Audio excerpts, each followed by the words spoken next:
basically works really through words and phrases and symbols and archetypes and shape and color and sound. So through those devices, if you can alter people's basic fundamental axioms of what is real and what is true, you have them on your strings. That's how the dark occult works. One of the most basic fundamental ways that it works is through words and word manipulation and wordplay. People are using words all the time that they don't understand or know what they mean. So when I start breaking this in, to explain to people how it works, one of the things I try to gently get them to see is the meaning, the basic meanings of some generally commonly used words. And two words that ultimately really control the world are religion and government. So if you look at the word religion, it's based on the Latin verb religare. Religare means to tie back or to bind, because religion is one of the forms of mind control that holds people back. It operates upon the right brain hemisphere. Religion is a right-brained occult binding. What it's holding you back from, or what it's tying away, is the logical side of the brain, the left brain hemisphere. Now, upon the left brain hemisphere, there's another form of occult binding or mind control, and that's government. Government seeks to tie back the right brain, which is the intuitive and feminine and nurturing side of the brain. So if you look at the word government, it's also derived from Latin. If you have a gubernatorial election, right, that's an election of a governor. The root word of government is gubernare in Latin. It's a verb that means to control. And the second part of the word is ment, which is derived from the Latin noun mente, which means mind, where we get our word mental from. So you put them together, gubernare, mente, to control the mind. Right in the word government is the word mind control. So that's one of the forms of mind control, and the other is religion. Now you play these two seemingly opposite, antithetical ideologies off against each other, and you get your synthesis, your artificial synthesis, which is total control. People seeing things either in a completely religiously bound way or in a completely secularly bound way, when in fact neither one of them is true. They're just two forms of mind control. And take a break from that.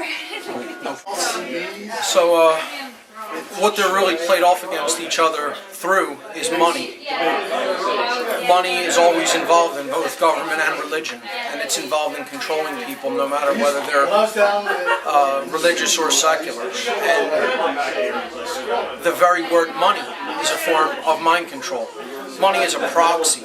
It's something that's created by the occultist and given to people as a proxy for something they lack. Money, the word money, is, you break it in half. M-O-N, which is the root word for one, mono, and E-Y, which we get E-Y-E from, I. If you actually pronounce phonetically the second part of the word, it's mono-I, mon-I, one eye.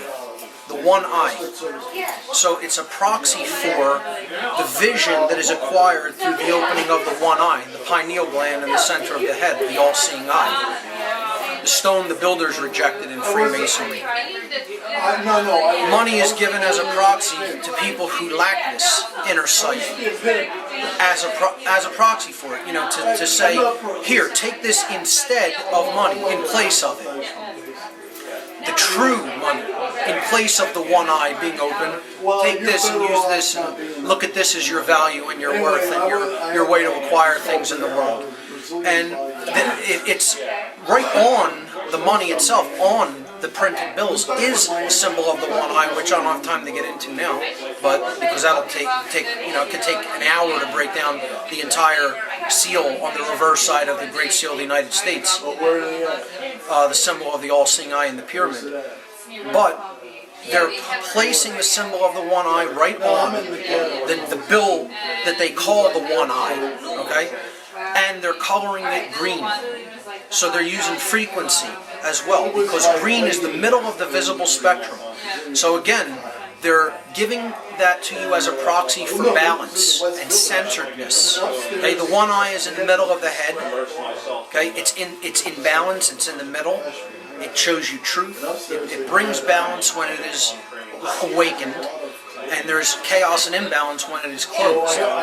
So they're coloring the money green, which is right in between the visible spectrum of light, right in the dead center, the green frequencies of what the eye can perceive.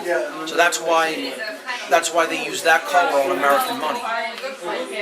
So there's another way that mind control works, and most people can't see that because they've been conditioned into taking the proxy in the stead of the real thing. They don't have the real thing, they have an illusion that was created for them to keep them distracted from the real thing. Because that takes real work, and that takes total responsibility to develop that sense and to understand really what's going on around us. It takes true care. You have to care enough to get involved to understand what's going on around you. Most people don't have that care. They don't have that developed sense of will because they've been distracted their entire lives, and they've been fed fundamental axioms that are complete nonsense, and they're completely attached to them. And they'll be willing to go to their grave to stay attached to those fundamental axioms because that's all they know. So to threaten that is to threaten their very sense of self. People run in the opposite direction as fast as they can to get away from having to face that. That's what we're really up against.